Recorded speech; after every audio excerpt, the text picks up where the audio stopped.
What's up, everybody? It's your man right here, the one and only, that beautiful Rhode Island Red Rooster, one of the original road warlords, and as always, bringing you the knowledge and dropping the science in this industry of what we call trucking. Okay, I'm doing this particular video as a request by brother Brandon, and there were a couple others that reached out to me, and they asked this same question: Is it better to lease on with a carrier or to get your own authority? Which one is better? And there's pros and cons to both. There's pros and cons and stuff to both. But ultimately, it's any person's goal and stuff, right, in business to have your own authority. Ultimately and stuff, that's what we all strive towards, is having our own business. So, there's nothing wrong with leasing up. Like I said, there are pros and cons and stuff to everything. And so let me cover the basis of it and stuff, so that we get a complete understanding about the two. All right. First, I'll start with leasing, right, which a lot of people are going to do. They're going to be leased on with a carrier, a particular carrier, whether it's a lease to own or a lease purchase or a lease, this is what we go for and stuff like that. You see carriers and stuff all over saying, hey, we're hiring on operators, small fleets, and so on and so forth. Now, the pro to that is that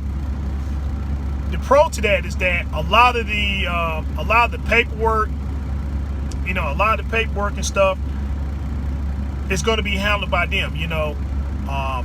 Filing the quarterly fuel taxes, making sure that the maintenance records and stuff are up to date, logs, all the paperwork processing things and stuff is going to be done on a consistent basis to make sure that if the company is ever audited, then everything and stuff is going to be in place.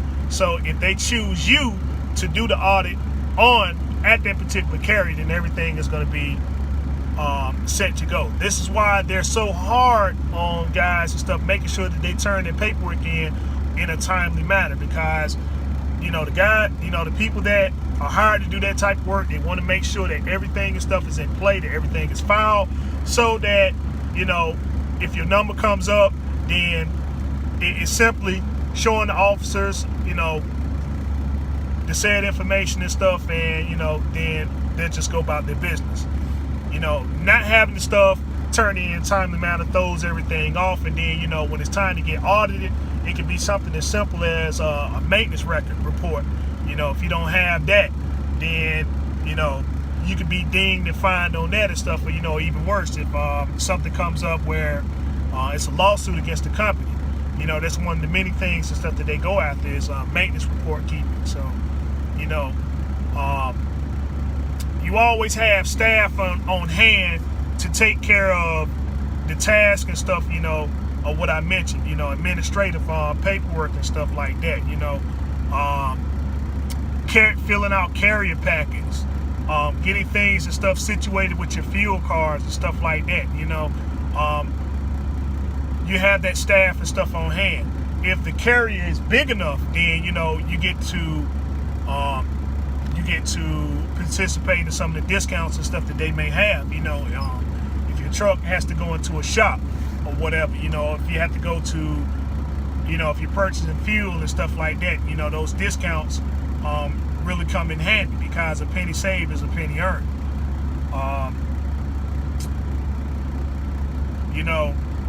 Their networking and purchasing power is something that can be extended to you and stuff, as being a, as leasing on and stuff to a carrier. Each person has their, they have their benefits and stuff which you can participate in, even if it's trying to improve your business. I don't have to go into an example. You see it all on YouTube and stuff like that.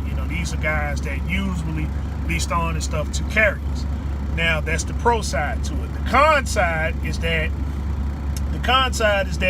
you're dealing with employees. You see, and there's a difference between an employee and those who are striving for business. This is why there are not a lot of people that own things, and there are plenty of people who work for people who own things. An employee and stuff like that, and we all been there, is that we're just going to do the job and stuff, and that's that. And a lot of times we're not going to show very much initiative in doing the job. It's just we're going to do the job, and that's that. We're not going to do it we're not going to do it extremely well. We're not going to do it bad either, but what we're hired to do and stuff, and that's that. And so with employees and stuff, it's very hard to get employees and stuff to show the initiative. The other biggest factor and stuff as to why a lot of guys and stuff, man, really don't succeed in leasing on and stuff is sabotage. It's sabotage and stuff. An employee can sabotage your business, and that's that. If they have a disagreement with you, they don't like you, they're having a bad day or whatever, they can sabotage your business. And with you being leased on as a carrier and stuff, your contract can be discontinued, just like that, because you got employees and stuff that's not really fixated on the bottom line. Sabotage, they don't have anything to lose. They don't have anything to lose at the end of the day and stuff. Hey, as long as they're getting their paycheck on Friday and stuff, then it is what it is. But a lot of times when you're asking about things that's pertaining to business, an employee doesn't know that, and because of their limited knowledge of not knowing about business, it really upsets them and stuff. You ask them about, hey, what's going on with this? You have a payroll problem. They get upset because their knowledge and stuff doesn't.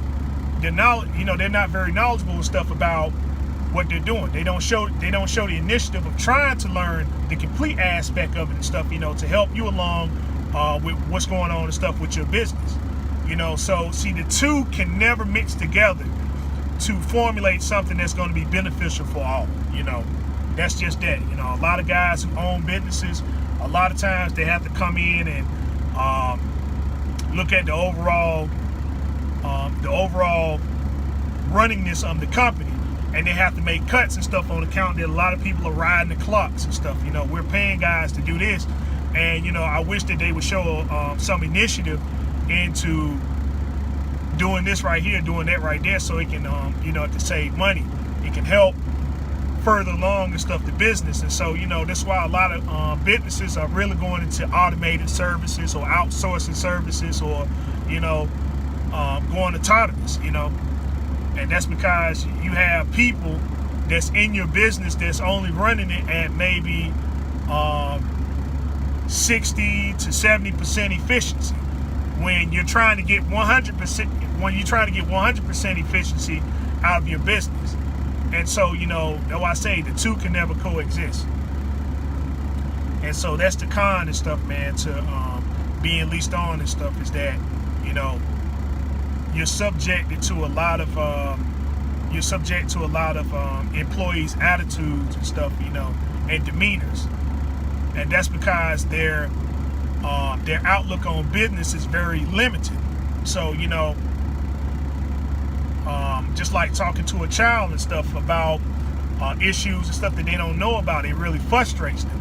And so rather than letting you know and stuff that that my business, that my knowledge about the said subject and stuff can only go so far and stuff, they they want to still hold their position as being knowledgeable and stuff, and say, well, I don't have time, it's your responsibility, so on and so forth and stuff. So you're going to be dealing with that a whole lot.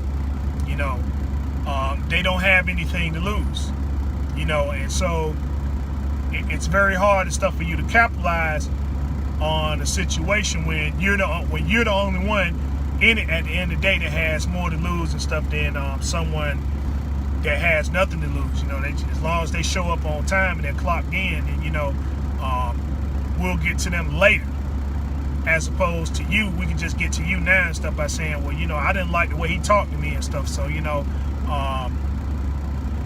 we're just gonna go and discontinue your contract and stuff because of that. getting into a lot of issues and stuff, man, that really isn't for the benefit of business. And, you know, they can see a lot of things. They can see a lot of things that go on with business, even though they don't constitute any of it. They can interject themselves and stuff and now make things a lot more difficult than what it has to be. You know, so you're going to be dealing with that and stuff a lot when leasing on with, not all carriers, but, you know, there's a lot of them out here. It's a lot of them out here, to say the least. That's why a lot of carriers have high turnover rates and stuff, you know, especially, you know, when it's lease purchase, those sort of deals and stuff there. You know, any guy can tell you is that, man, hey, listen, I had a very hard time there because, you know, it was the people I had to deal with. And like I said, you know, we're going into business. The most important thing to understand about business is that if you, the people that you're going into business with, they have to be losing just as you or losing just as much as you, you know, in order for the business and stuff to work. And so that's the con side and stuff of being leased on with the carrier. So I'll go ahead and end with that and go into part 2. So tune in to part 2.